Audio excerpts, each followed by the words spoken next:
So long, my love, I'm floating away. See me a world from now, where the sea has drained my veins. Mother, don't cry. I've grown to like my bottle of rum, and I know the moving sea will take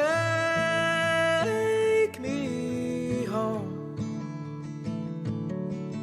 Oh, glory, I taste thy lips, I drink to you. Oh, glory, I taste thy lips, I drink to you.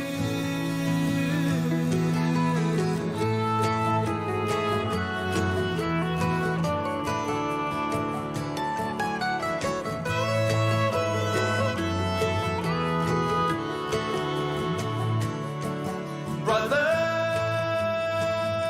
don't hide. We have yet to find the fierce blue whale. We'll strike the ocean beat, get dragged down. Oh, glory, I taste thy lips, I drink to you. Oh, glory, I taste thy lips, I drink to you.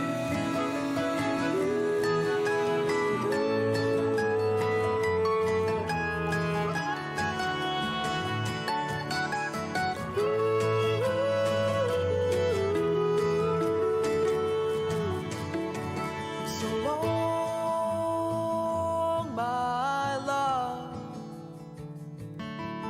I'm waning away. See me a world from now, just swimming down,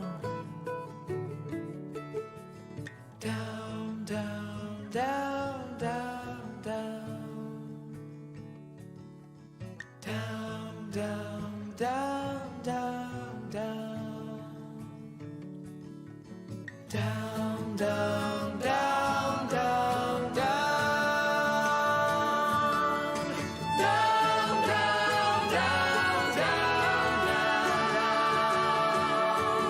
Oh, glory, I taste thy lips, I drink to you.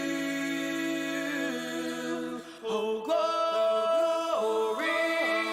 I taste thy lips, I drink to you.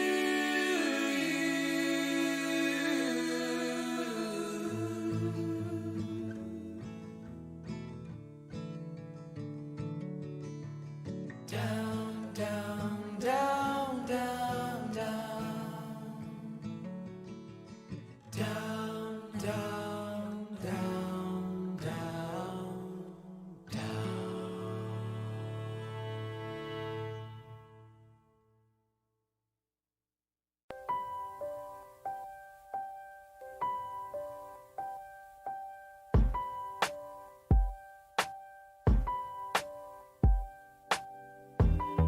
Going back to the place where it all began, staring right at the walls and the ceiling. 'Cause it might look the same, but it's all changed. empty feeling in a memory. I grew up here long ago. I remember everything. Used to call this place my home. No, all of those moments are gone. But how was here long ago? I remember all their names. Surrounded but so alone. All of those moments are gone. Everything's gone in a second. Everything's gone. Everything's gone in a second. In a second. Everything's gone in a second. Everything's gone. Everything's gone in a second.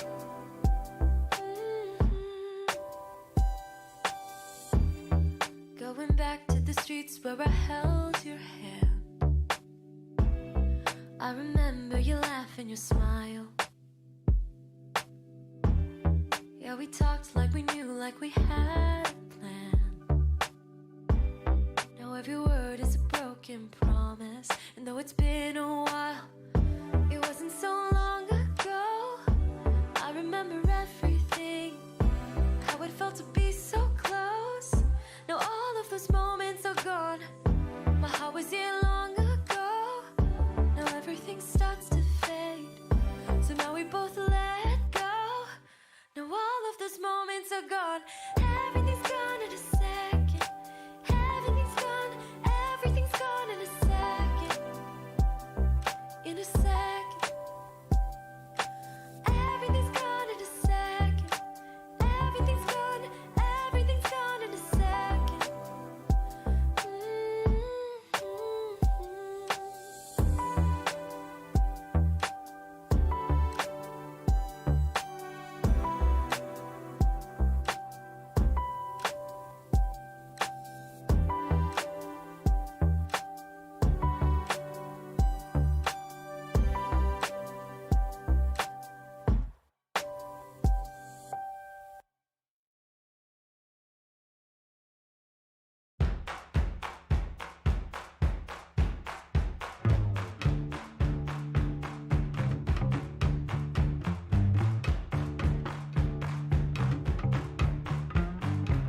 Take me down to the river, bodies bloody from thorns. Follow me through the valley to my baby's waiting arms. I have seen better days when the storm didn't cut too deep. Weather down like this cliffside, but I'm no stranger to taking a leap. Still waiting for that change. We're not no stranger anymore.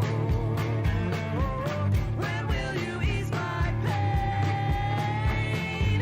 'Cause I'm no stranger anymore. I remember your good loving. I'll take that whiskey for the ride. Fighting through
Where is your family originally from? When did your family arrive in America? How did they come here? What were some of your favorite foods growing up? What's something that your family did that deeply embarrassed you when you were younger? What's something your family used to do that you miss now? When was there a moment in a movie, play, music, or any art form where you felt seen? What do you define as Vietnamese? Is it the culture? The language? Is there a ritual or recipe or practice you do now to help remember your culture? Do you feel a need to preserve it? Why? Why not? What were some stories that you remember your parents telling you as a child? Are there any tales that stick out to you? When have you felt the least Vietnamese? When have you felt the most Vietnamese? The most Vietnamese. The most Vietnamese. What is something that you have always wanted to share with others? What is something that you have always wanted to share with others? Did you ever have a moment where you wished you weren't Vietnamese? What is your relationship to your family like? What was it like as a child? A teenager. An adult? Currently? Do you have any songs or smells that bring you back to your childhood? To a good memory in your life?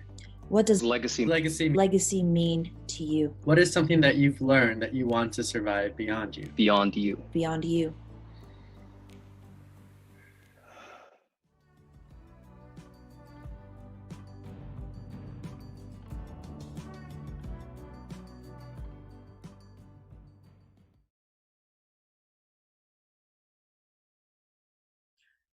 Hello everyone.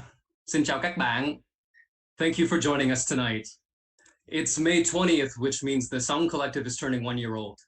Some of you know this, but for those of you joining us for the first time, Carolina, Jonathan, and myself met last year because we felt helpless. The American government cut spending on immigration and refugee aid in 2019, which affected tens of thousands of people in Syria and hundreds of thousands of people worldwide. That didn't sit well with us. Our parents were refugees. They came here as a direct result of war and were able to build new lives. In 45 years, a group of less than 130,000 people has grown into a population of over 1.3 million. And you know, we've really become a part of American society because 𝗨𝗡𝗀𝗃, or Vietnamese iced coffee, is a secret Starbucks drink. So we asked ourselves, why aren't others being given the same opportunity? We saw this double standard and we wanted to do our part to tip the scales. We produced a reading of Queen Nguyen's Viet Gone with an all-Vietnamese cast and raised money for the National Network of Immigrant and Refugee Rights. After seeing the amazing community that came out to support us, we decided to stay together and keep making room for stories that no one had before, which leads us to tonight.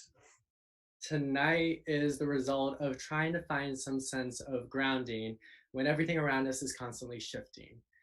Earlier this year, 𝗨𝗪𝗱 Chen and 𝗵𝗔𝗬𝗏𝗏 of Second Generation Productions approached us with an opportunity to collaborate. So we threw some ideas back and forth and we thought we had so much time to figure it out. It was only February. And then the world changed. And we found ourselves in a place where everything we had expected was suddenly gone. We had to stop and take stock. All of us did. You know, the driving force behind why we even started a year ago as a Sống Collective was to take action and to help others when we could. So we had a grant through public funds from the New York City Department of Cultural Affairs in partnership with the City Council with the support of Governor Andrew M. Cuomo and the New York State Legislature. And we thought, let's get this money to artists and let's come together again and give some sense of community. So we assembled a group of Vietnamese artists of multiple disciplines to talk. That's all. We looked to the models and the methods of story sharing circles, first pioneered by the Free Southern Theater and John O'Neill. And we met 3 times as a group and asked each other the very questions that you just saw in this video. What does it mean to be Vietnamese? What do you define as Vietnamese? And then after those fruitful conversations, we let everyone loose to create whatever they wanted. Tonight, these stories are a response to those very questions. And tonight is not only about our stories, but how we, all of us, can collectively take action. And that's why we're so excited to share with you what 𝗨𝗍𝗻 is doing and how you can help. 𝗨𝗍𝗻, Revolutionizing Asian American Immigrant Stories on the East Coast, was founded after Deferred Action for Childhood Arrivals, DACA, was announced by the Obama administration. 𝗨𝗡𝗍 aims to create safe spaces in immigrant and Asian American communities while advocating for humane immigration policies. Recently, they created the Undocumented Workers Fund, which is a grassroots effort to provide immediate monetary relief to undocumented individuals and families in the form of $200 mini grants, no questions asked. The COVID-19 pandemic, the extensive shutdowns in industries like restaurants, domestic care, and construction, where the majority of undocumented immigrants work, compounded by this administration's xenophobic stance, has endangered the survival of this vulnerable population. I've had the honor of working alongside and getting to know many undocumented folks, many of whom I consider my loved ones. Undocumented folks don't wear a scarlet U to distinguish themselves apart from documented folks. They live among us and could be your neighbors, coworkers, and friends. America would cease to exist without its undocumented workforce. That's a fact. Living paycheck to paycheck, they are closed out of any form of federal relief or legal protection. We hope that with continued community and legal support and awareness for 𝗨𝗡𝗍 and organizations like 𝗨𝗡𝗍, we can help shine a light on stories of undocumented folks and build a better future for this marginalized community to thrive. So tonight, if you have any money burning a hole in your pocket, please send it over to the fund created by 𝗨𝗡𝗍. On the right side, you'll get the information. They've made it super easy for you. You can just Venmo them at Undocumented Workers Fund or PayPal them at undocumented@gmail.com. Thank you again for joining us tonight. We have a chat box going, as you might already have noticed. So please feel free to have a conversation, drop some emojis, let us know where you're calling in from, or if anything throughout the night resonates with you. So without further ado, in the spirit of healing and building community, let's get started.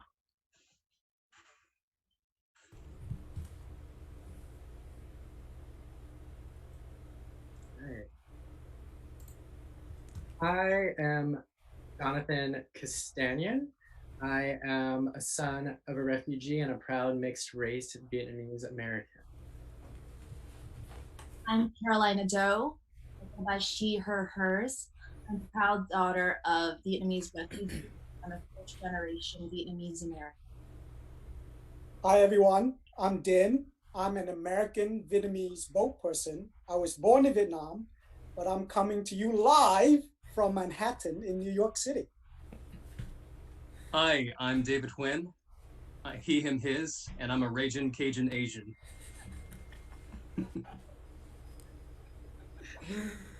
Hi, I'm Anne, and I'm a first generation Vietnamese American person. My pronouns are she and her, and I'm coming to you from Brooklyn, New York.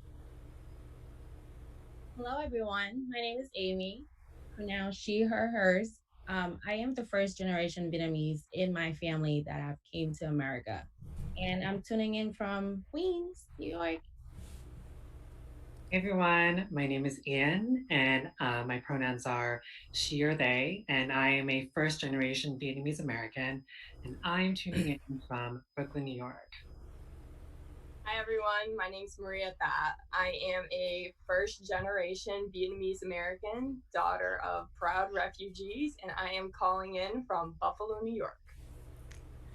Hey everybody, my name is Tony Aidenville. My pronouns are he, him, his. I'm a first generation Vietnamese American, and I am coming to you live from Brooklyn. Hi everyone, I'm Michelle. My pronoun is she. I'm first generation Vietnamese American. I was born in California. My parents came over from Vietnam, and I'm coming to you from Brooklyn. I wrote the poem that was shown before the show. As a collective, we had been talking about our relationship with our Vietnamese heritage, family, our memories, and these roundtable conversations inspired me to write down some images that I remembered from childhood. And I ended up writing a trio of poems. So the poems you saw titled One a Day is one of the three poems. It was inspired by my sense memories of being at my grandparents' house when I was young, when my grandma was still alive. And it was inspired by my playing the role of observer frequently in my relationship with my grandparents, because our primary languages diverged over the course of my childhood. So I was young when I started speaking English totally, and my Vietnamese trickled away. And my parents were totally complicit in my language transition. And I think they were disappointed and proud at the same time. So when I think about my relationship with language, there's a sense of rootedness in English and a sense of blurriness with Vietnamese. But working with the Sống Collective has been like an invitation to explore that blurriness and to try to crystallize it in some way by writing and making these poems. So I plan on continuing to write and releasing the set of 3 poems at some point. I'd like to introduce our next artist, 𝗵𝗻. 𝗵𝗻, what was it like growing up in Vietnam?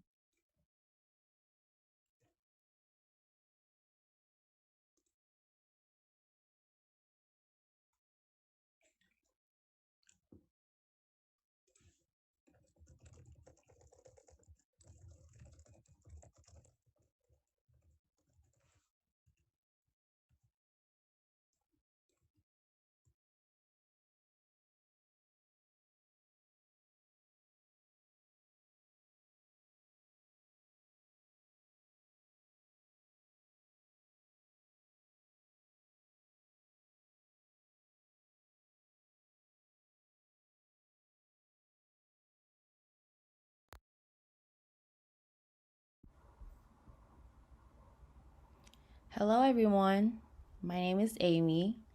I was born in Hanoi, Vietnam, and I want to show you my little self and in the city that I was growing up in.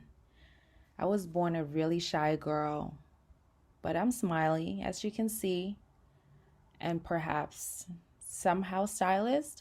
It was actually all my mom's ideas, but you know, I would love to take some credits from that amazing woman.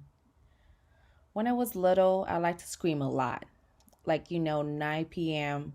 when everyone was starting to get ready for bed, I would run to the window and scream out loud in our own building to all my neighbors, asking, "How is everybody doing?" And then all of them would go to my house and complain to my mom that I scream so much. My parents, they married very young, and they didn't really have too much of a happy marriage.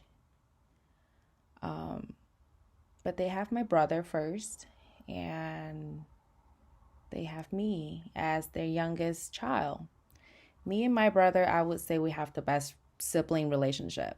This is my day one, my first best friend, my soulmate. He has always protected and shown me that I should always be myself. And I'm so thankful.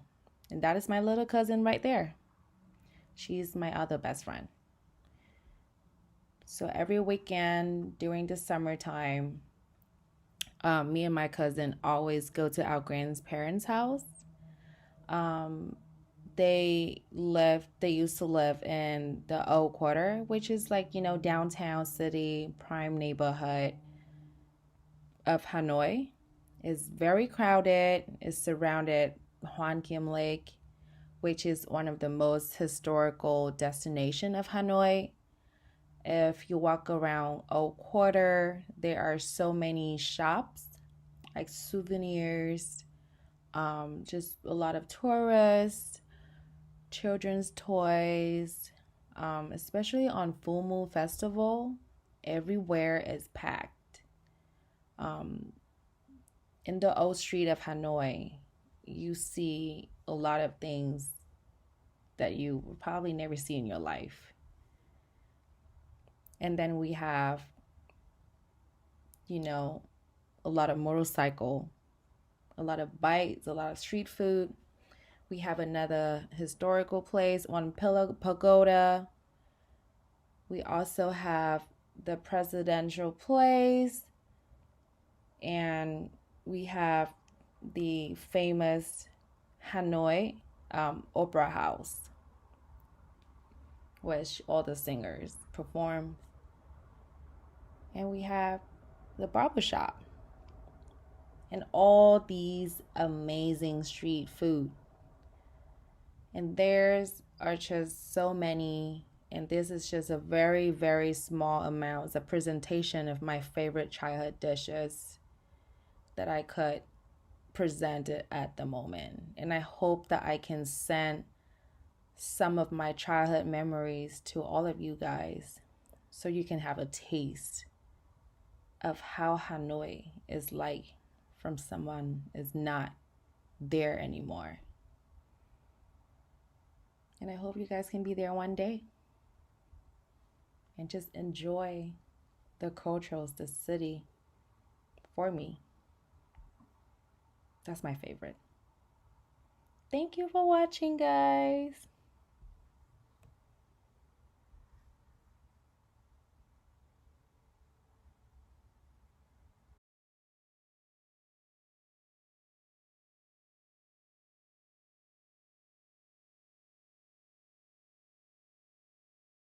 So, hey, David, what is your Hey, favorite memory of Vietnam?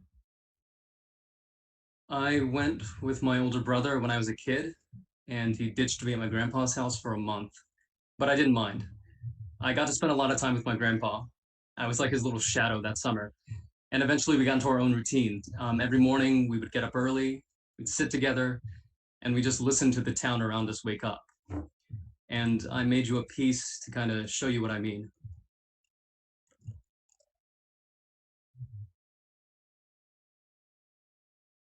It's 5 a.m., July 15th, 1998, Vietnam.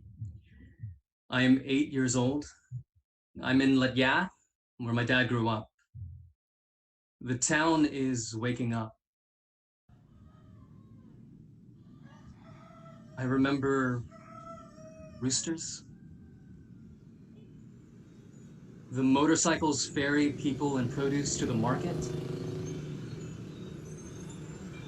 People haggling over fish, 𝗨𝗏𝗃𝗏, meat. It's a little rainy, but it's packed. People meet their friends over coffee and spill the gossip.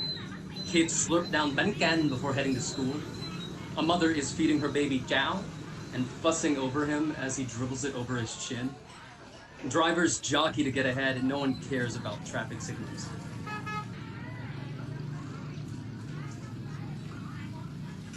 And then we go home. I am sitting on the porch with my ông nội, my grandpa. We're listening to the bamboo wind chimes and the birds flying over his home. He's drinking coffee. I'm drinking coffee. The family teases me because I don't want my own cup. I want to drink from his. They call me ông nội, con đít tôm. It means shrimp butt. And he always shushes them to stop and says, "Stop picking on shrimp butt." It means I'm his favorite. He spoils me so much that I don't even have to walk. I just float. While we drink his coffee, he'd ask me about his life in the US. Gong, what do you do for fun? Ông nội, have you ever gone bowling? No, Gong, what's that? Oh, it's my favorite. You have a ball and you try to knock over pins. We go to one called Acadiana Lanes. There's an arcade too. You can play video games and they serve pizza and you can win prizes at the arcade. What is pizza? It's my favorite. It's like spaghetti pie. What's spaghetti? And on and on and on. I realize there's too much to explain and I say, you have to come visit. I'll show you around. You can stay in my room. He laughs and he kisses me on the cheek. It's one of my happiest memories. And it's also one of the biggest regrets of my life. My grandfather never came to America. He died in 2009. I didn't find out for 2 weeks. My parents asked the family to keep it a secret from me so it wouldn't interfere with school. It's very Vietnamese. When they cremate him, I'm in Amarillo, Texas, acting in a play called Noises Off. And when we go back, there's no grave to visit. Just this shrine with an old picture of him in black and white. But, you know, they called me short butt. 𝗨𝗡𝗏𝗏𝗧𝗏. It was a tease, but it also means something. It means I have a job. I have a responsibility to keep the stories and traditions in my family alive. And tonight, I wanted to keep my grandpa alive, just for a moment. So now you know a piece of his story. And for a moment, he's right here with us. Thank you.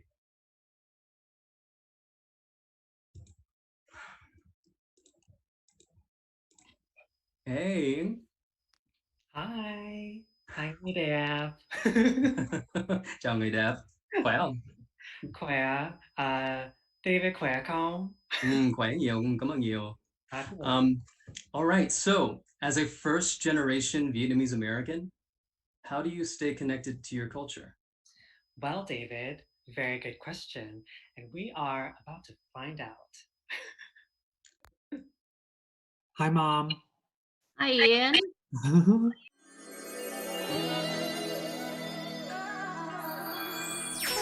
How are you doing today, Mom? Good. Yeah, what'd you do today? Hả? What'd you do today? Hôm nay hả, mommy go out and clean the yard, weeding, Okay. and then also waiting for this exciting video. You did a lot today, Mom, before all of this. Oh my God, get up early every day, early. Yeah. So I picked myself up a little bit because I've been looking like a mess. You look good, Mom. Oh, that's good. You look good. Come on, mẹ. No, không có gì con. How many people are joining you? Oh, just me and you. Oh, okay. Yeah, you're gonna teach me to make 𝗨𝗡𝗃𝗃. Just to go over the ingredients again, Mom. I have 𝗃𝗃𝗃𝗃. Very good. Có ketchup. Hành. Hành lá. I have nước mắm. Tỏi. And then cái này là đậu hũ chiên, which con làm qua. Yeah. It's like quite nhỏ, but it's okay. Tiêu and muối. Giỏi. And Tiếng Việt Yên giỏi quá ta. it's okay, cũng được. And then got đường. And then I actually ran out and got some chicken broth. Sáng hôm nay. You snuck out. You're supposed to wear glove and mask. Did you? I hope you wear mask and gloves. Yeah, I wore all the protections, don't worry. And then I got some cornstarch too. Tại vì con muốn nấu giống mẹ. Like, giống exactly. I'm gonna cắt cái trái trước. Bánh new cloves. I love garlic, so you can put as many as you want. Okay. Garlic is good for you anyway. Ăn tỏi tốt lắm á con. It's good for your heart. I'm gonna do 4 cái. 4 cái tỏi, 4 tép tỏi. 4 tép. 4 tép. Tép nó thì thơm quá. Should I crush it? Yeah. Crush nó mới thêm cái mùi nó thơm. How did you learn how to make this dish, Mom? I just learned it on my own because I remember how it tastes when I was young. And I kind of learn it as I go, and I'm sure my first try wasn't that good. Should I cut the cà chua? Yeah, dice it. Do you think that guy is good or? Chắc 2 cái thôi con. Okay. Do you ever miss Vietnam, Mom? Yeah. What do you miss? Now, as you get older, you tend to miss your youth a lot. Growing up in Vietnam. Yeah. Especially living in Florida, sometimes the temperature and the environment and the smell remind me so much of when I was growing up in Vietnam. What was your favorite memory? springtime. Oh, really? Yeah, Why? springtime, like now, the leaf, the smell, and I don't know. I just love springtime over there. Over here, the leaf turn in fall, but over there in spring, you see the leaf falling and the wind kind of blow it, and the air is nice, cooler. It's really nice. I remember summertime, we get really sad because we have to depart from our friends. What do you call that? But we don't have yearbook over there, so we just have a notebook, and then we pass it on, and people write poems. Oh, that's so cute. Yeah, and then they press the flower, the Poinciana flower is a red flower represent for student in Vietnam. Yeah, I remember showed me before. We play hooky sometimes, and I remember sneaking out of school and I went swimming. Did you ever get in trouble? No, because I always keep up with my grade. So ông bà doesn't know. They didn't know. Oh, wow. What they don't know won't hurt them. Well, Mom. Just like you guys. Doesn't hurt you either. Huh? I know. What doesn't hurt you either. It's sometimes weird to think about, like, your parents were once kids, you know? So we know every step you do. Yeah. Sometimes I think about it every now and then, especially lately. Like, it's like I can't help but think that, like, your childhood was like pretty much like stolen. Yeah. Because of the war, because you came here when you were so young. Yes. I left the country when I was 14 and a half. And then when I came to US, I was only 16. So I was pretty much watching 𝗀𝗡𝗅, 𝗀𝗡𝗅, 𝗀𝗡𝗅, so I don't really have my youth. Yeah. It was growing up, taking care of bills, watch out for everybody. But it's okay, that gives me more experience. And I learn more, I'm tougher. Yeah. Yeah. Tougher in life. I always think about, I know how hard you guys have worked, and it gets me emotional talking about it, but it's just I know. We work hard for you guys. Yeah. So you guys have a better future. Yeah. But it just reminds me of, like, how strong our family is and resilient, Vietnamese people are. Especially coming over here, like, as a kid with, like, nothing, no parents. Money. We started out with no money. Yeah. And look at where we're now, so we're so proud sometimes. We pat ourselves in the shoulder. We said, wow, we came a long way. We were well off in Vietnam, but unfortunately that the war had to happen, so we have to leave the country for a better future. And of course, when we came here, we don't speak English, we don't have money. So even Bác Thắng was a janitor for the mall. Bác Tuấn was a janitor for the school. So is Bác Hằng. And I was watching kids at the YMCA in the summer. So we have to do something. Yeah. But at least we only live, thank God for the government help us for a little bit. Yeah. So we get on our feet, and we're thankful for that. We thank America and American people help people like us to start our life here in America. And we never forget that, So now I think back, at first, we were struggling in our life here. We said, oh my God, why did grandpa took us over here for, But now I think back, I said, thank God they did. And they sacrificed a lot, money, financially, emotionally, to leave their kids, willing to take that risk to, brought the kids out of the country just so they can have a better life. So this way, our children can have better life. And look at us now, you all sure did. So, yep, they succeed what they wanted, and I'm glad that you all have very better life.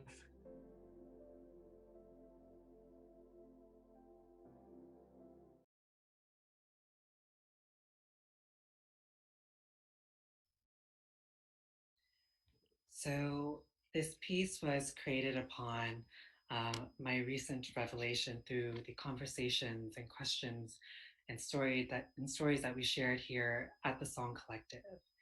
And I realized that it wasn't just the obvious things like food and language that kept me connected to my Vietnamese culture, but a big part actually was through my parents and my family, because without them, whose home-cooked 𝗨𝗶𝘃𝗀 or 𝗨𝗶𝘃𝗀𝗀𝗀 am I going to eat, and who am I going to speak language to? And this was really hard for me to admit and come to realize, because who likes thinking about their loved ones being gone, right?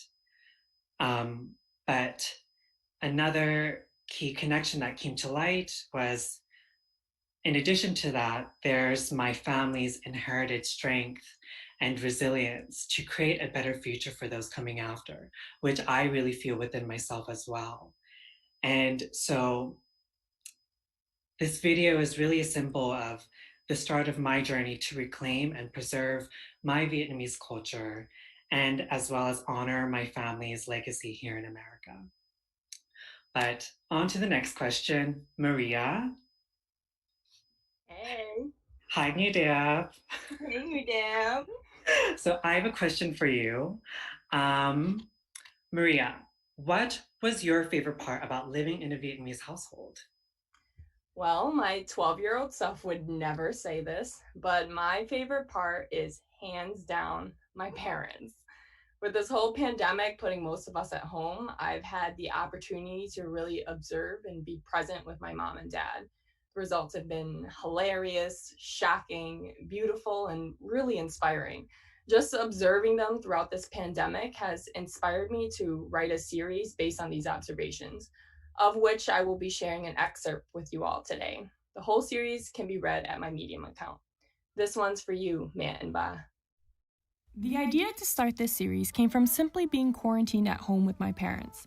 This was the first time in likely 20 plus years where all of us, my parents, my brother, and myself, were at home at the same time for a long period of time.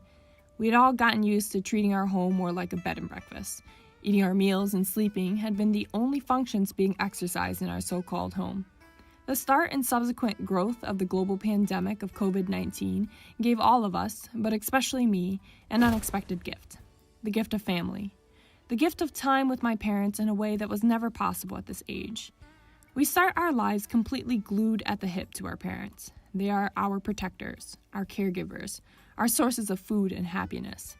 That relationship breaks down as we become adults and we branch off on our own, only to return at the end of our parents' lives when we become their protectors, their caregivers, their sources of food and happiness.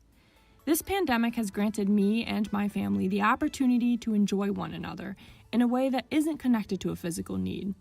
I wanted to document this golden opportunity because I have found that over the course of the last 43 days and counting, I have discovered new things about my parents I never knew or never noticed. I also rediscovered old things that have made me pause and reflect on the time that has passed and the time that has yet to come. #COVID Chronicles will serve as a time capsule to remember a time when the world slowed down and when family came to mean something again.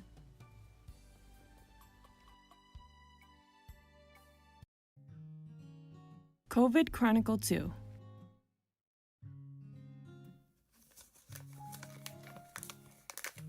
Plastic cups start World War III. It's assumed that all this time spent in close quarters would inevitably lead to tempers flaring. While that assumption has some foundation in the truth, we've all seen it, and I've seen it play out in my household in small and often hilarious ways. Simple things become a point of contention, and part of me thinks it's the variety that arguing adds to the everyday, mundane sludge of living through a pandemic. That simple thing for my household was plastic cups.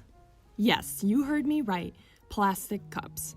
These are the plastic cups you typically get from ordering drinks to go at a restaurant, or in my family, when you buy pre-made desserts from the Asian market. While preparing some post-lunch dessert, my mom asked me to save the plastic cup when I was done with it. She said she wanted to feel like she was drinking coffee at a restaurant. For those of you who are unfamiliar with the practice, many Vietnamese restaurants in my area, at least, typically serve 𝗨𝗏𝗃 in these plastic to-go cups. At this point, we had been in quarantine for about 3 weeks. I didn't question my mom's request. We miss what we miss. The request itself made me laugh, but it also made me reflect on the simplicity of my parents' needs, even to this day. I have been blessed with a life of relative comfort thanks to the hard work of my parents. They truly slaved in order to make sure I could have anything I could ever want. In return, I worked my butt off in school since that was the one thing I could control and the one thing they asked of me. Fast forward to this quarantine, and I miss being able to dine at all the hottest restaurants in town with my boyfriend, where we could easily drop upwards of $200 on a meal for just the two of us. I can already hear my mom at this fact. But what she doesn't know is that I log all the places I go to that I want to later take her and my dad. It is my hope that as I continue to work hard in my career, I can pay back my parents for everything they've given me. I know that no matter what I buy or give them, it will never compare to what they've given me. The least I could do right now was grant my mom her request to save some plastic cups. What I did not know was that she wanted me to save the lid too. Fast forward a few hours later, and my mom was gearing up to prepare her restaurant-style 𝗨𝗏𝗃. To her horror, she didn't find the lid with the cup. Uh-oh. You guessed it. The first shots of World War III.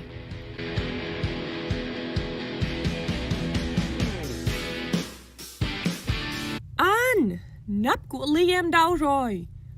What had I done? I had inadvertently costed my father his life, but before things got too heated, I diverted the fury spewing from my mother.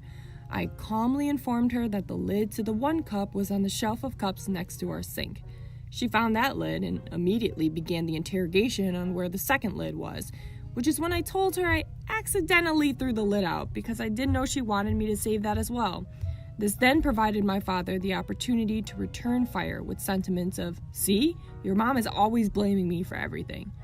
Luckily, this was a short war with very few casualties. The final battle ended in laughter and all was well again. My parents' relationship for most of my life often felt utilitarian.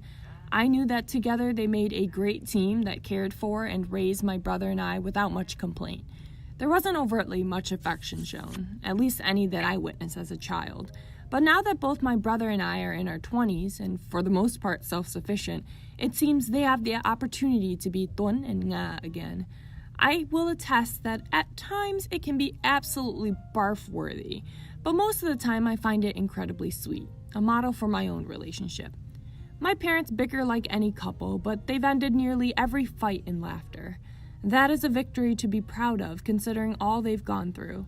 Childhood trauma, split families, becoming a refugee, coming to a new country, finding love, starting their own family, finding a means to provide for said family, and everything in between. You would think they would spend their lives being more bitter, more cynical to the way the world works, especially now. But even through a global pandemic, my parents can make something as menial as plastic cups a powder keg, while at the same time finding hope and the will to do something meaningful every day. The dichotomous nature of their interactions brings me pause. That hope, that laughter, and that love has sustained them through nearly everything life has thrown at them. So despite all the despair, the hopelessness, the worry, and the dread, I choose to laugh too. I choose to find comfort in being able to argue about the little things and make up in a fit of laughter.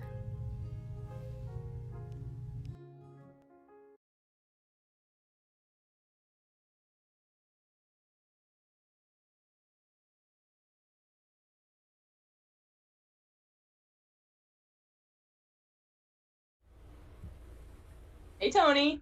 Hey, what's up, Maria? Not much. So I got a question. Yeah. What does legacy mean to you? What is something that you've learned that you didn't know before? Ooh, that's a good question. I learned something pretty crazy in doing some research and, meeting up. And I'd love for Brad to play a video, if he can.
So this is a video of my father and I. His name is Vu. It's one of the few videos I have of him. I don't talk about him very much. I don't really like to.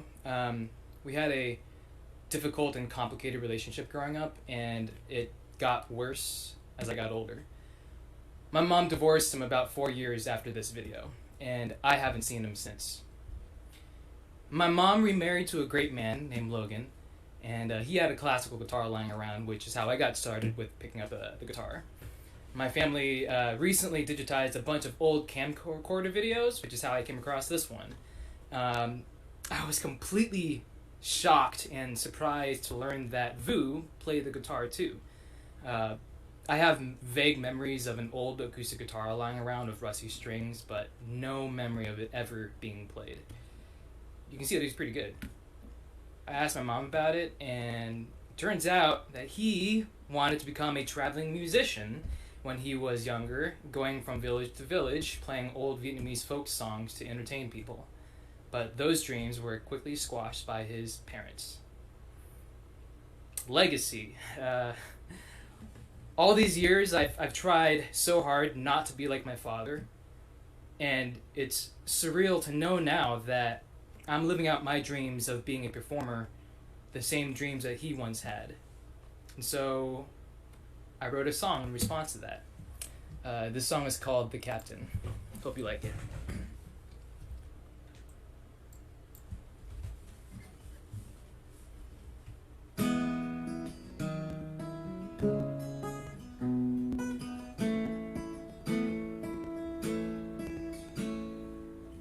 Boards were breaking to bits, the boy watched it go down. Captain was abandoning ship, he was onward bound. Captain sold his wares to buy his love, but the boy wasn't for sale. Nothing else the man could think of. He left without a trail, a lost refrain, a lost refrain.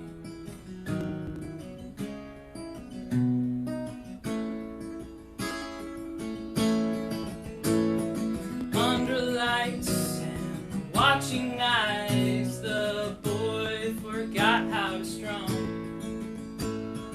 hundreds of songs, and he realized he didn't know where the melody was from.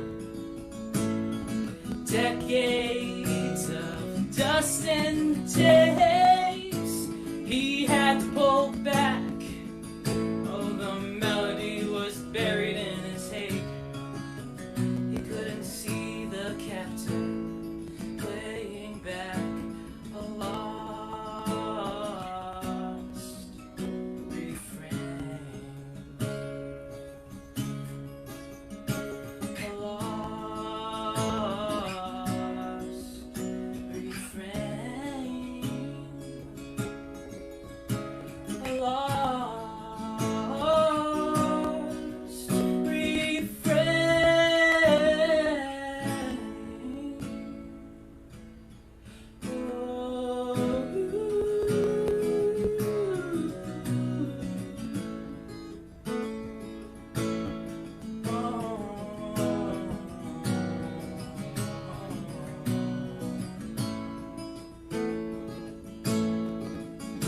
the more he sings, the less he knows.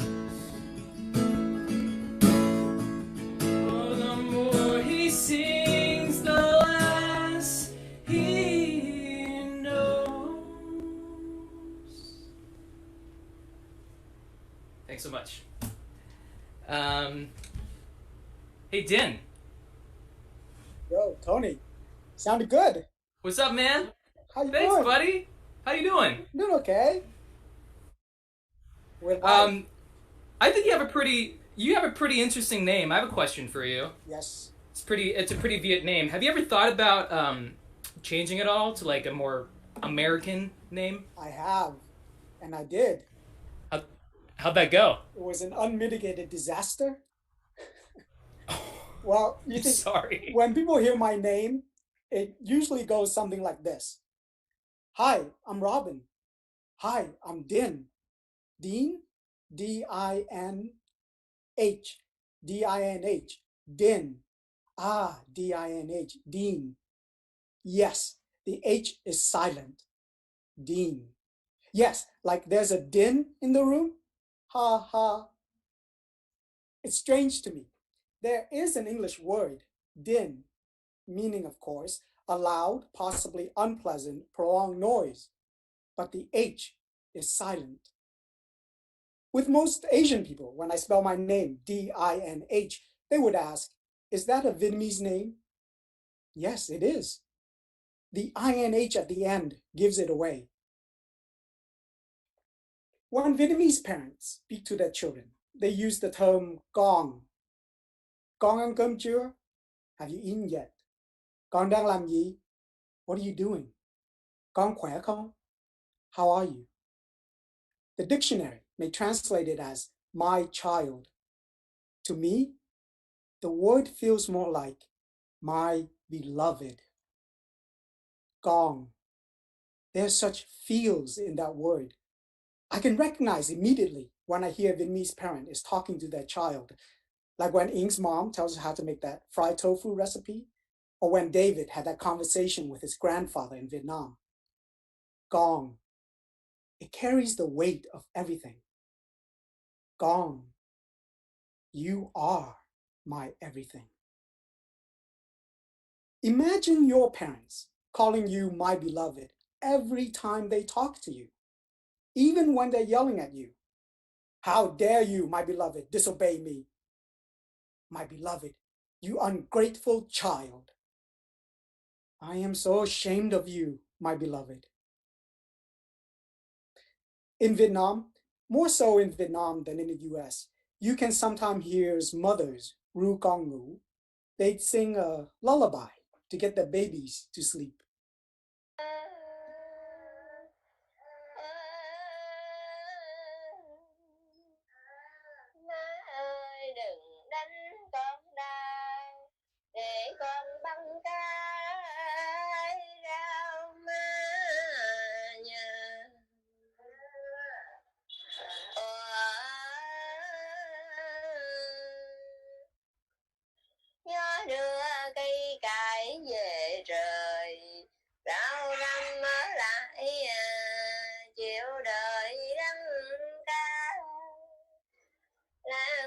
That folkish melody, did you catch the rooster crowing?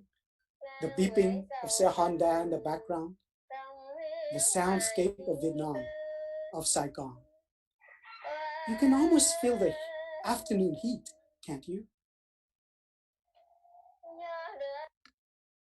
During this novel coronavirus lockdown, I've been doing more cooking than I usually do.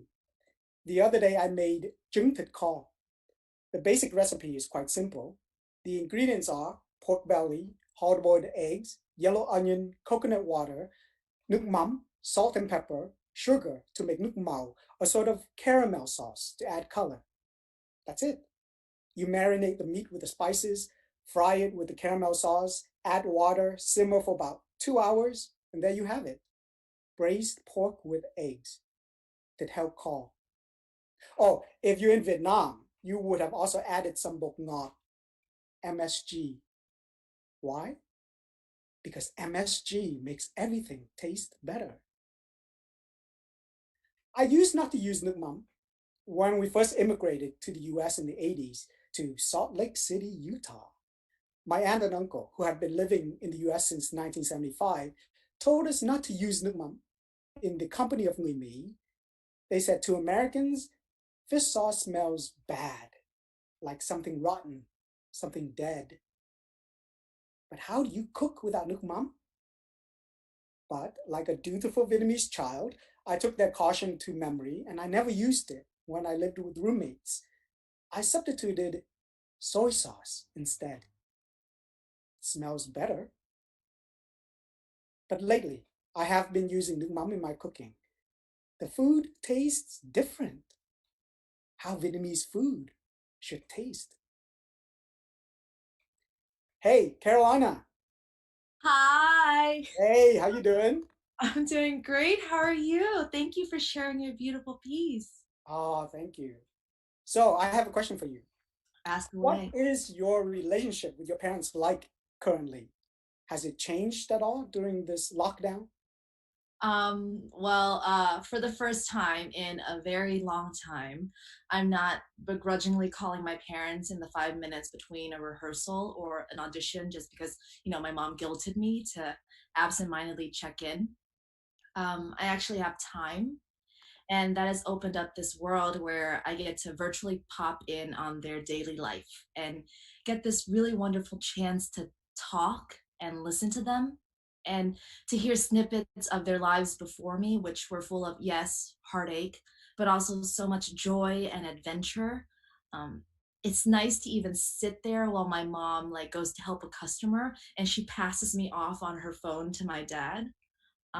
We're finding a way back to each other as a family and as adults. It's been a gift, really, these conversations, especially with my dad, with whom I have sometimes a very rocky relationship with. And don't worry.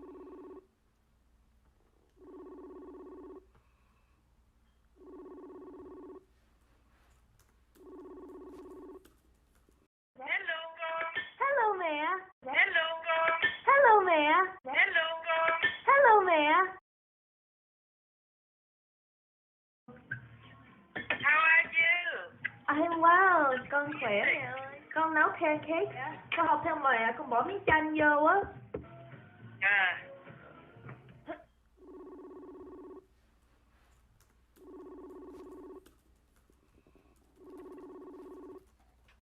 Nhìn nắng hàng cao, nắng mới lên. Tường ai trắng quá, xanh như ngọc, lá trúc che ngang mặt chữ điền. Gió theo cuốn gió mây đường mây, dòng nước buồn hiu, gió lắc lai. Tự dưng quên rồi. Ở đây sương cối mờ nhân ảnh, ai biết tình ai có đậm đà. Con học tiếng Việt á, con học câu trên đó, con học từ từ, con đọc được hết, con học hết. Con học nè để coi.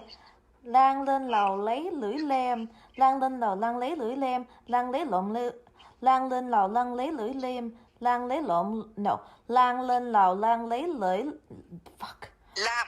Để coi. Lưỡi lam. Yeah, lang lên lầu lang lấy lưỡi lam, lang lên lấy lưỡi liềm.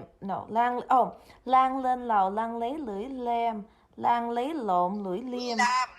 Lưỡi lam tức là cái dao bào cái tóc đó. Con biết, cái này là tongue twister nè. Lang lên lầu lang lấy lưỡi lam. Shit. Wait, lưỡi lam. Lang lên lầu lang lấy lưỡi lam, lang lấy lộn lưỡi liềm, lang lên lầu lang lấy lưỡi shit. Nó khó quá. Lang lên lầu lang lấy lưỡi lam, lang lấy lộn lưỡi liềm, lang lên lang lấy lưỡi lam. Lưỡi lam. Lang lấy lộn lưỡi liềm, lang lên lang lấy lưỡi lam.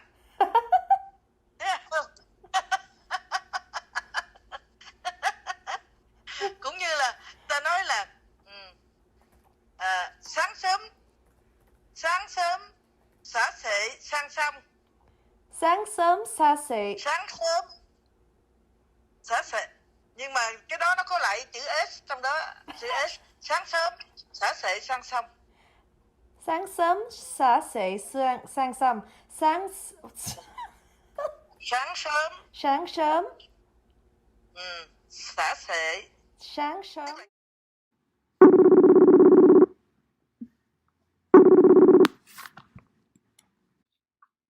Say hi với ba đi. Ok, nếu mà ba không muốn gây lộn với con, đừng gây lộn với con nha.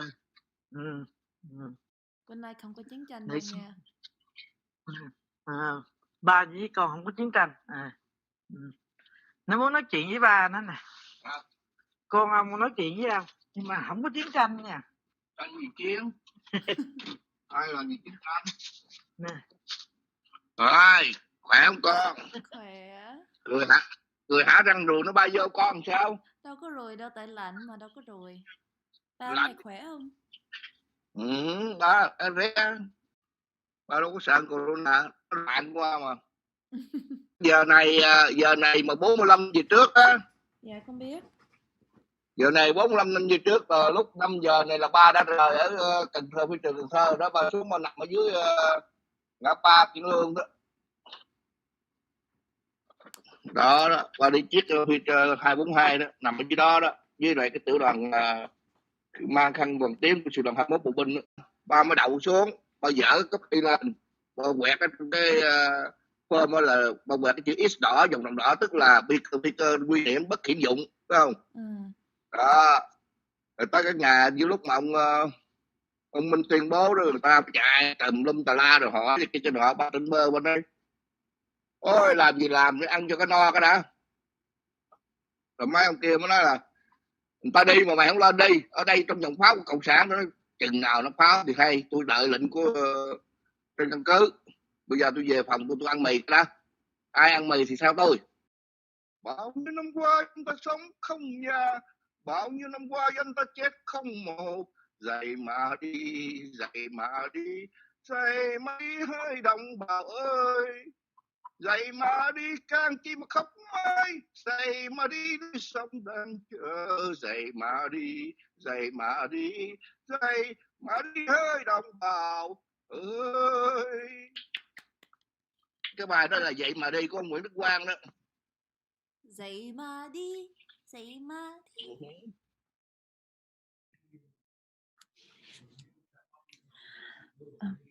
Hello ba, hello mẹ.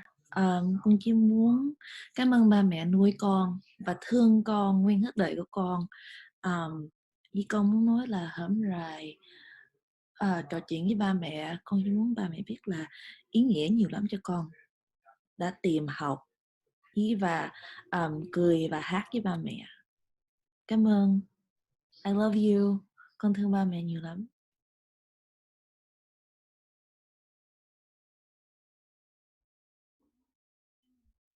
Hi, Jonathan. Hey, Carolina. Happy birthday. Oh, stop. Thank you. I have a question for you. Are you ever inspired by the life that your mom lived? Always. I think a lot of people would call my mom cute, and she is. But she's also so much more than just cute. She's resilient, strong, a force to be reckoned with, and kind of weird in all the best ways. She has lived a life, truly. And she's done so much and overcome a lot, and still has found joy in spite of any obstacles she's had to overcome. I think about her life and how it's allowed me to live mine the way that I do. Jonathan, age 12, moves from his childhood home in Anaheim, California to a new city and transfers to a new school. Sophia, age 12, attending a boarding school in Đà Lạt, Vietnam. Jonathan, age 13, his parents separate and divorce. His grandmother, 𝗨𝗡𝗄𝗅, passes after losing her battle with cancer. Sophia, age 14, she wins a short story writing competition that she secretly entered, winning a cash prize and having her story published in the newspaper. She considers becoming a professional writer. Jonathan, age 15, finishes his freshman year of high school by performing in You're a Good Man, Charlie Brown. Sophia, age 15, attending high school at 𝗨𝗏𝗄𝗧 Marie Curie. Jonathan, age 17, travels out of country for the first time on a summer choir tour through Europe. Sophia, age 17, begins to hear more talk about the war in Saigon. She now hears bombs nightly. Jonathan, age 18, accepted to California State University, Fullerton, and decides to major in technical theater. He graduates from Orange High School. Sophia, age 18, her parents move from their hometown of Bac Lieu to Saigon to blend in. Sophia's high school friends start to disappear without a word. Her last year of high school ends abruptly without her finishing it. In April, her family attempts to escape the day Saigon fell, but they were too late and had to go back home to face a new way of life. Jonathan, age 19, Begins working on campus in marketing and communications for his theater and dance department. Sophia, age 19, spent every week of the last year writing out her life biography for the government. She is able to finally finish her high school education. Her father is sent to a re-education camp. Jonathan, age 20, stage manages for the first time on 2 large productions, travels with a college show to Utah for the Kennedy Center American Theater Festival, and his father moves to the East Coast. Sophia, age 20, starts a job at a textile factory. Her father is still in a re-education camp. Jonathan, age 21, competes and wins a stage management fellowship at the Kennedy Center and spends a week in Washington, D.C. He graduates from Cal State Fullerton and is the commencement speaker for the Department of Theater and Dance. Sophia, age 21, she meets her first husband and they get married. Her father is released from re-education camp. Sophia escapes her country on a boat, saying goodbye to her father who she never sees again. She spends months in a refugee camp in Indonesia until she's sponsored by her family that settled in California. She then flies to the United States in August to start a new life. Jonathan, age 22, working in public relations at South Coast Repertory part-time, freelances as a stage manager, and works part-time at a pizza place. Sophia, age 22. She begins working in quality control, the start of a lifelong career. Her and her husband move into their own apartment. Jonathan, age 23, moves out on his own, leaving the nest. Sophia, age 24, buys her first car. Jonathan, age 25, sold his car, sold his stuff, and moves to New York City to take on freelance work full-time. Sophia, age 26, buys her first home. Jonathan, age 27, listed in American Theater Magazine's Roll Call People to Watch feature. Begins the Sống Collective with co-founders David and Carolina to uplift Vietnamese stories. Sophia, age 27, gives birth to her first son, David. Jonathan, age 28, his mom, Sophia, visits New York City for the first time in her life. They tour the city together.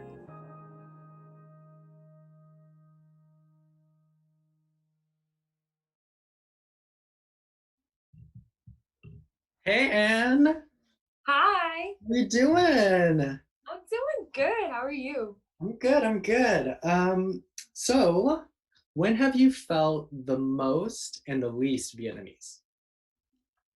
So I think I felt the least Vietnamese when I was going through the thick of high school, and my parents and I moved from Florida to Wisconsin. And when I was growing up in Florida, I was living with my grandparents, and so this is like new territory. It was just my parents and not my grandparents, and there was a lot of stuff going on. And I think I decided my teenager angsty self was like, it would just be easier to mold myself into my friends' worlds and, you know, fit in their whole thing and not invite them into mine. And looking back, I'm sad that I ever thought that that was the case. And I think I feel the most Vietnamese now.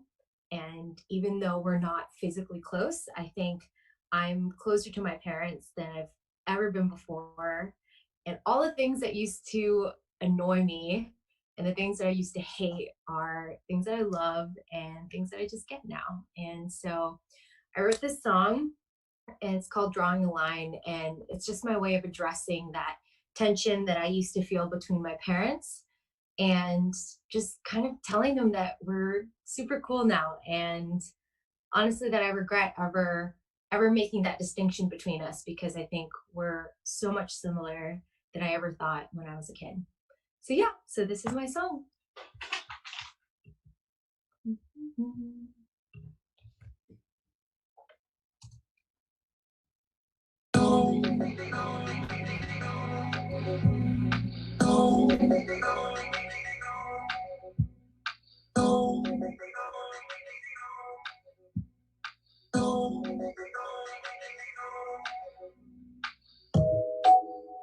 Took a while, but I'm here now.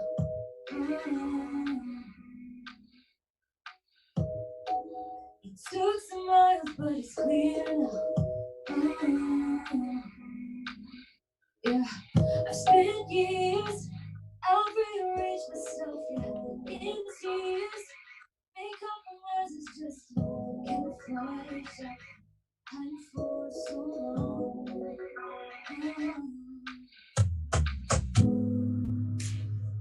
Honestly, I blame myself. Drawing a line between us. Trying to be somebody else. I'm drawing a line. Drawing a line. Cutting obsession with honors. I stood it up every single fight.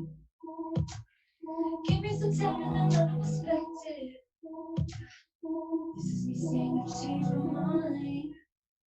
I spent years rearranging myself in tears. Made compromises just to get a flash.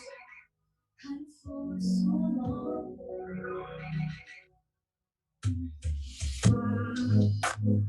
Honestly, I blame myself. Drawing one between us. Try to be somebody else. Drawing a line. Drawing a line. Drawing a line.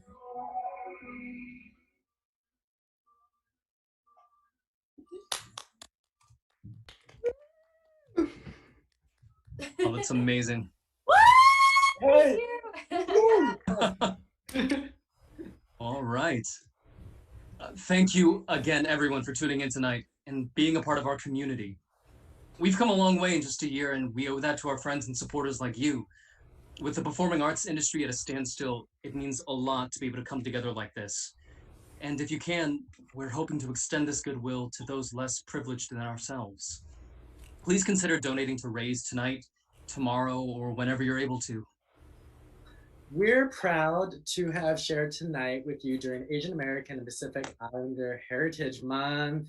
It is vital to celebrate our cultures and identities more than ever with the rise of hate crimes and anti-Asian sentiment. If you're craving some more AAPI content, check out some of our friends at Unapologetically Asian, hashtag I First Saw Myself, hashtag Racism is a Virus, Theater Moo's amazing digital content, the Hapa Mag, Dealing Podcast, Bad Asian Podcast, Bubble Tea, Vietnamese Boat People, Project Yellow Dress, and many, many, many, many, many, many more. Just go Google us. We are here. Seek us out. And before we log off, we'd like to invite you, all of you watching right now, to grab some of your closest booze or liquid if you don't drink, and join us in a quick toast to our 1-year anniversary, crazy, as the Sống Collective. A year ago today, we began on this thrilling journey, and we are so grateful and in awe of the love and support that you, our community, has given to us.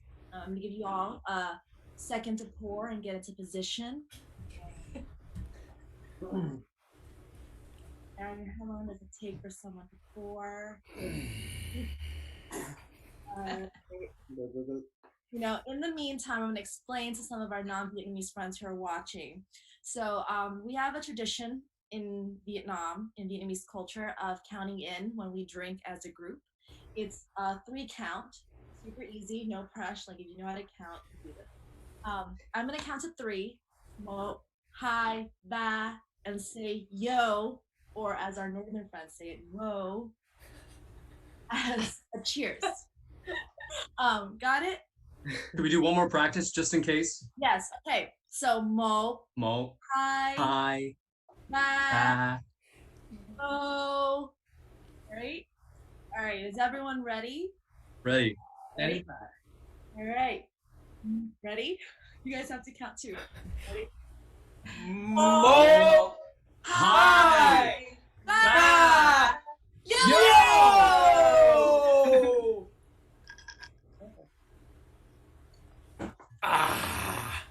Woo! Come on, look at you. Thank you, everyone. Thank you, everyone. Come on, bye. Thank you so much. Take And care. happy birthday, Jonathan. Yeah, Jonathan. Thank you so much. Come on.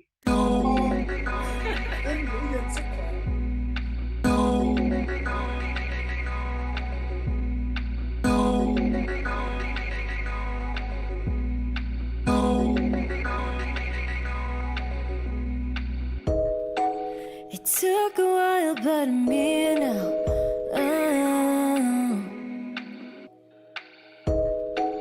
It took some miles, but it's clear now. I spent years, I've rearranged myself, yeah, in tears. Made compromises just to camouflage. I've been hunting for so long.